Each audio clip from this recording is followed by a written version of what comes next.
هعمل معاكم الكبده اهيت، بس الكاميرا كانت مش حلوه. أو كل حاجه هتعملها اللي هي كبده الجاموس. ده كيلو كبده تمام. وعملت كمان اللهم صل على النبي، جبت فلفل، اي فلفل عندك، دي كانت قرن شطه فلفل بس مش حاره خالص، عدبه خالص. وبصل. انا ما بحطش عليها طماطم، ما بحبهاش عليها طماطم. وكل اللي هحتاجه بقى مكونين جمال هتحتاجيهم، بس بيخلي طعم الكبده ملوش حل. يعني انا خليكم معايا خطوه خطوه وانا اقول لكم انا هعمل ايه. نسمي الله كده اهو. نجيب بقى اي حاجه عندك، طاسه، صينيه، حله. انا هعمل في الحله. اول حاجه نجيب في الحله بس نحط فيها ايه، شويه زيت اهو، تقرح بس وخلاص اهو. خلاص كده سخن اهو. ابدا انزل ايه بالكبده. بسم الله كده اهو. شوحها بس حاجه بسيطه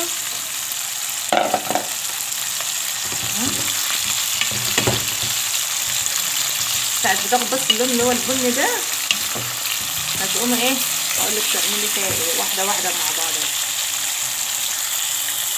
بسم الله الرحمن الرحيم. اللهم صل وسلم وبارك على سيدي ونبي محمد عليه افضل الصلاه والسلام. ازيكم يا حبايبي، عاملين ايه، اخباركم ايه؟ كل سنه وانتم طيبين. بقى السنه خلصت سنه 2023 خلصت بقى. ربنا يجعل السنه الجديده سنه سعيده علينا وعليكم ان شاء الله تعالى. دلوقتي بقى انا هبدا معاكم ان شاء الله اللي هي اللي هعمل معاكم الكبده. كده بقى ايه، الكبده خلاص اهي استوت اهي. انا مش عايزه اسويها قوي قوي، متبقاش مهريه اهو. دي بقى خلاص كده استوت. عرفتوا بقى الواحد بيحط خل ليه عشان الكبده لونها فاتح ازاي، ما تبقاش غامقه من جوه. بصوا تحفه، انا قاعده اكل فيها على فكره، بحبها اصلا مش مستويه زياده عن جوه، ما بحبهاش تبقى مستويه قوي. خلاص كده طعمها بصوا، والله عليهم طعمها، من ايه اقول لكم طعمها تحفه بجد. التوم بقى مع الصوص دوت بصوا يخلي الكبده رهيبه رهيبه. وهعمل معاها ايه بقى، انا كنت عامله سردين متحدق اهو، عشان عايز ياكل ده ياكل، اللي عايز ياكل ده ياكل برضه. انا الصراحه افتح عليهم. بسم الله الرحمن الرحيم. لسه سردين اهي ولسه مفتح لسه شويه. انا كده كده اما اشوف برضه استوى ولا عامل ايه، هشوفه برضه. الصغيره منها استوى اهو، محدق. انا اللي محدق ايه لسه بتهيألي. اما نشوف النهارده، اشوف لو اتحقق استوى خلاص ناكل منه، مش لسه يبقى خلاص شويه.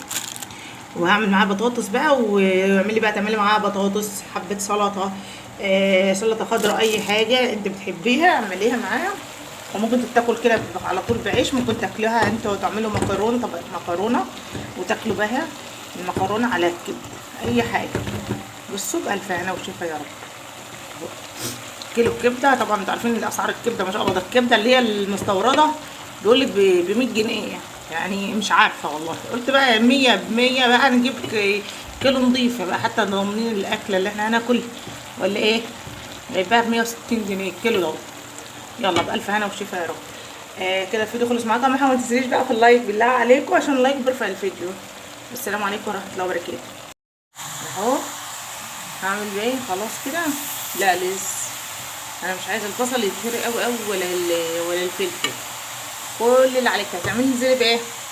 بصوا انا بقى عملتها بكذا طريقه، بس الطريقه دي بجد طعم كده بحس اللي هو طعم حلو كده. هنزل بس ايه معلقه صغيره كده خل، عشان يبقى الايه كبده معاكي مززه وطعمها حلو. وتنزلي بايه عشان يديها بقى طعم زي المشويه كده، طعمها بصوا بقى تحفه. صوص الرمان اهو اهو، معلقه كده حلوه صغننه كده اهو. حطيت معلقه اهي بصوا بخليها بصوا تحفه. نسيت اقول لكم انا نزلت في الاخر حطوا بقى البهارات بتاعتك، شويه فلفل اسود، شويه بهارات كبده، كمون بقى عايز تحطي، بس انا من نصيحه مني حطي بهارات الكبده وشويه فلفل اسود مش اكتر من كده. بس بقى الصوص الرمان ده بقى معلقه الخل والله بصوا بتهدي عليها حاجه بسيطه خالص هتلاقيها استوت معاكي في ثانيه اهو. والشطه بقى لو انت الفلفل بتاعك حر ما تحطيش شطه. انا بقى طبعا الفلفل بتاعي هادي خالص، حطيت نص طرف المعلقه يعني شطه. دي شطه من اللي هي بتاعت الكشري يعني بصوا عشان متبقاش حاره قوي، لان انا عندي ايه اني كده يعني بياكل معايا. ههدي عليها بقى خالص، حاجه بسيطه كده 5 دقايق وبطفي اهوت. هي بس خدت ايه، هتاخد ليها الصدمه دي التفاحه دي خلاص كده. انا مش عايزه اكتر من كده. هنزل بايه اول حاجه، ده ريحه حلوه وطعم حلو اهو. هنزل ايه بفصين ثوم اهو، على قرن فلفل اخضر اهو. معجن الثوم بيخلي طعمها بصوا. وهقول لكم هحط ايه كمان واحده واحده معايا، وانت هتعرفوا تاكلي كبده. بصي احلى من بتاع الشارع والمحلات والكلام ده كله، ونضيفه وتعملها في بيتك اهو. تاخد لها بس كمان تشويحه كده. وهنزل بايه الله على الريحه بقى. بصي والله ما حطيت لسه لا فلفل اسود ولا اي حاجه خالص، ولا بهارات الكبده، لسه هحط كل ده في الاخر اهو. خلاص كلت لها شطرتها. انزل بقى بالبصل، البصل والفلفل اهو.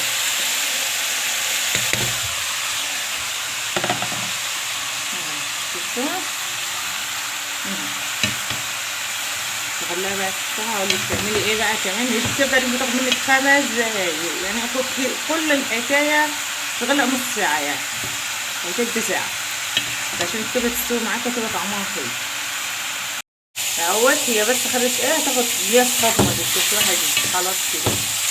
انا مش عايزه اكتر من كده. هنزل بايه اول حاجه، ده ريحه حلوه وطعم حلو اهو. هنزل ايه بفصين ثوم اهو، على قرن فلفل اخضر اهو. معجن الثوم بيخلي طعمها بصوا. وهقول لكم هحط ايه كمان واحده واحده معايا، وانت هتعرفوا تاكلي كبده. بصي احلى من بتاع الشارع والمحلات والكلام ده كله، ونضيفه وتعملها في بيتك اهو. تاخد لها بس كمان تشويحه كده. وهنزل بايه الله على الريحه بقى. بصي والله ما حطيت لسه لا فلفل اسود ولا اي حاجه خالص، ولا بهارات الكبده، لسه هحط كل ده في الاخر اهو. خلاص كلت لها شطرتها. انزل بقى بالبصل، البصل والفلفل اهو.